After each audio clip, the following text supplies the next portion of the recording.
Si vous êtes un débutant, laissez les gros arbres. Quand vous aurez appris à bien manier la tronçonneuse, vous n'aurez aucune difficulté à abattre les arbres dont le diamètre fait jusqu'à 2 fois la longueur du guide chêne. Décidez-vous pour une direction d'abattage. Dégagez autour de l'arbre et la voie de repli. Visez avec la poignée avant, accélérez à fond et faites les 2 entailles directionnelles supérieures et inférieures. Faites le trait d'abattage comme ceci. Attaquez sur le côté du tronc et faites une insertion avec le nez.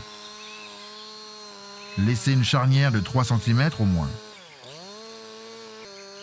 Déplacez-vous ensuite à reculons autour du tronc tout en sciant.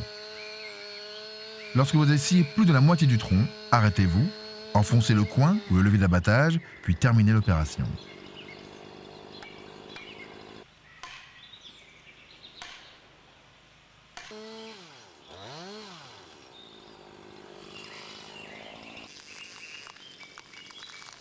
Pour les cas plus compliqués, il est préférable de ne pas travailler en solitaire.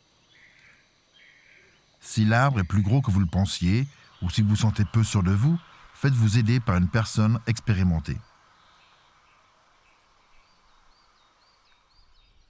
Faites de même si l'arbre s'est enchevêtré dans un autre au cours de sa chute. Ne laissez jamais un arbre coincé sans surveillance. Les arbres abattus et déracinés par la tempête, les arbres qui penchent, les arbres attaqués par la pourriture et les arbres endommagés par le feu doivent toujours être confiés à un professionnel.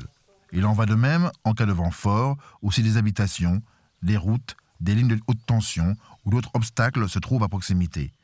Mieux vaut demander que de commettre des erreurs qui auraient pu être évitées.